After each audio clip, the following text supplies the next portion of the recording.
حفیظ بولا اوئے ہمارے شہزادے سے ناراض ہو کے کسی نے اپنی زندگی حرام کرنی ہے؟ لال پری اگر گلفام سے ناراض ہوگی تو پھر جورو کس کی بنے گی؟ اشفاق بولا یار بالکل جاہل ہو تم لوگ، گلفام کا جوڑ لال پری کے ساتھ نہیں سبز پری کے ساتھ تھا، اور دوسری بات یہ کہ یہ باگڑ بلو میرا گھر ہے اور یہ میرا پڑوس ہے، ہمسائے ماں پیو جائے ہوتے ہیں، لہٰذا اپنی چونچیں ذرا بند ہی رکھو۔ اس محفل میں ہونے والی گفتگو میں اسد پہ یہ انکشاف ہوا کہ سجاد بھی فریحہ میں دلچسپی لیتا رہا ہے۔ بے شک یہ دلچسپی دور دور سے ہی تھی، مگر اسد کا دعویٰ تھا کہ اگر وہ اس پروجیکٹ پہ تھوڑی سی توجہ دے تو یہ رئیس زادی چھپاک سے اس کی گود میں گر سکتی ہے۔ اس انکشاف کے بعد واقعی اس کشمکش کا فیصلہ ہو گیا جو کئی روز سے اسد کے دل و دماغ میں جاری تھی۔ اسد نے فریحہ کی طرف بڑھنے کا فیصلہ کر لیا۔ دوسرے ہی دن اتفاقاً ایک بار پھر فریحہ کا فون آ گیا۔ بیل ہونے پہ اس نے ریسیور اٹھایا۔ دوسری طرف خاموشی چھائی رہی، مگر سانسوں کی آواز آ رہی تھی۔ باہر سڑک پہ جو موٹر سائیکل اسٹارٹ ہوئی اس کی آواز بھی فون پہ آ رہی تھی۔ اس کا مطلب تھا کہ دوسری سائڈ پہ فریحہ ہی ہے۔ اسد نے 2-3 بار ہیلو کہا مگر جواب نہیں آیا۔ کیا بولنے کو دل نہیں چاہ رہا؟ اس نے پوچھا۔ خاموشی برقرار رہی۔ اسد نے گہری سانس لیتے ہوئے کہا، یہ تو وہی شاعرانہ بات ہو گئی کہ چلمن سے لگے بیٹھے ہیں، صاف چھپتے بھی نہیں، سامنے آتے بھی نہیں۔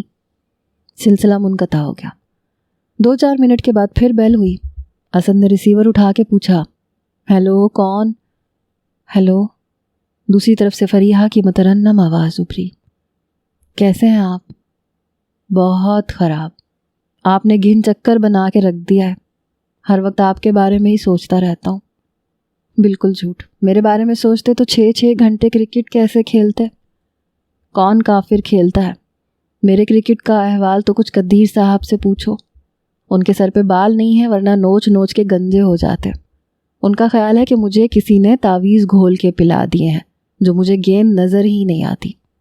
پچھلے 3 میچوں میں 2 بار 0 پہ آؤٹ ہوا ہوں۔ پھر تو بھائی بالکل آپ سے بات نہیں کرنی چاہیے، ہو سکتا ہے کہ ایسا کرنے سے اور بھی ستیہ ناس ہو جائے۔ تو پھر کیا کروں میں آپ کی کارکردگی بہتر بنانے کے لیے؟ یہ تو وہی بات ہوئی کہ ڈاکٹر مریض سے پوچھے کہ بتائیے آپ کو کون سی دوا دوں، یعنی میں ڈاکٹر ہوں۔ بھئی آج کل تو یہی لگ رہا ہے، لگنے کی بات اور ہوتی ہے، حقیقت میں ہونا اور بات ہوتی ہے۔ ہو سکتا ہے کہ جسے آپ ڈاکٹر کہہ رہے ہوں وہ خود بھی چارہ گر کی تلاش میں ہو۔ اس روز گھر میں خالو جان کے سوا اور کوئی نہیں تھا۔ دونوں میں تقریباً 1 گھنٹہ رومانی گفتگو ہوئی اور پھر یہ سلسلہ چل نکلا۔ اشفاق کے شاپ پہ جانے کے بعد اکثر خالہ جان بھی ڈاکٹر کو دکھانے کلینک چلی جاتی تھیں۔ اسٹرائک کی وجہ سے فریحہ کے کالج میں بھی چھٹیاں تھیں۔ دوسری طرف اسد بھی پکی چھٹی کر چکا تھا۔ اس کا اوڑھنا بچھونا اب کرکٹ ہی تھا۔ بس آدھے دل کے ساتھ وہ پرائیویٹلی BA کی تیاری کر رہا تھا۔ 9-10 بجے کے بعد وہ ایک دوسرے کو فون کرنے کے لیے بالکل آزاد ہوتے تھے۔ ان کی گفتگو دھیرے دھیرے بے تکلف ہوتی چلی گئی۔ گزرنے والے ہر دن کے ساتھ فریحہ اس کے معاملے میں سنجیدہ ہوتی جا رہی تھی۔ ایک روز اس نے اسد کو اطلاع دیتے ہوئے کہا، جناب شاہین کو ہماری طویل کالوں کا علم ہو چکا ہے اور اس کے ذریعے ممی کو بھی۔ ممی کل دیر تک مجھے اپنے پاس بٹھا کے اونچ نیچ سمجھاتی رہی ہیں اور میں نے بھی انہیں بہت کچھ بتا دیا ہے۔ انہوں نے ایسی کوئی بات نہیں کی جس سے اندازہ ہو کہ وہ ہمارے اس تعلق کو ناپسند کرتی ہیں۔ وہ آپ کے بارے میں بھی پوچھ رہی تھیں۔ جو باتیں مجھے معلوم تھیں وہ میں نے بتا دی ہیں۔ پھر کیا اندازہ لگایا آپ نے؟ آپ اندازہ لگائیں کیونکہ آپ لوگ ماہر ہوتے ہیں۔ ابھی بالر نے گیند پھینکی بھی نہیں ہوتی اور اس کی اونچ نیچ کا اندازہ لگا بھی لیتے ہیں، اور یہ بھی جان لیتے ہیں کہ کس شاٹ پہ سنگل سکور ہو سکتا ہے اور کس پہ ڈبل۔ لیکن یہ کھیل نہیں ہے جناب، یہ تو بڑی سنجیدہ سی بات ہے۔ واقعی؟ وہ خوش ہو کے بولی۔ اور نہیں تو کیا، آپ بڑے تیز رفتار ہیں، مگر زیادہ تیز رفتاری میں کبھی کبھی آؤٹ بھی ہو جاتے ہیں۔ ایسے رسک تو لینے ہی پڑتے ہیں جیتنے کے لیے۔ رسک لینے والے مجھے اچھے لگتے ہیں۔ سچ مچ؟ اسد نے پوچھا۔ فریحہ نے اس بات میں جواب دیا تو اسد نے پھر کہا، مگر آپ نے تو کبھی ایک چھوٹا سا رسک بھی نہیں لیا۔ کیا مطلب؟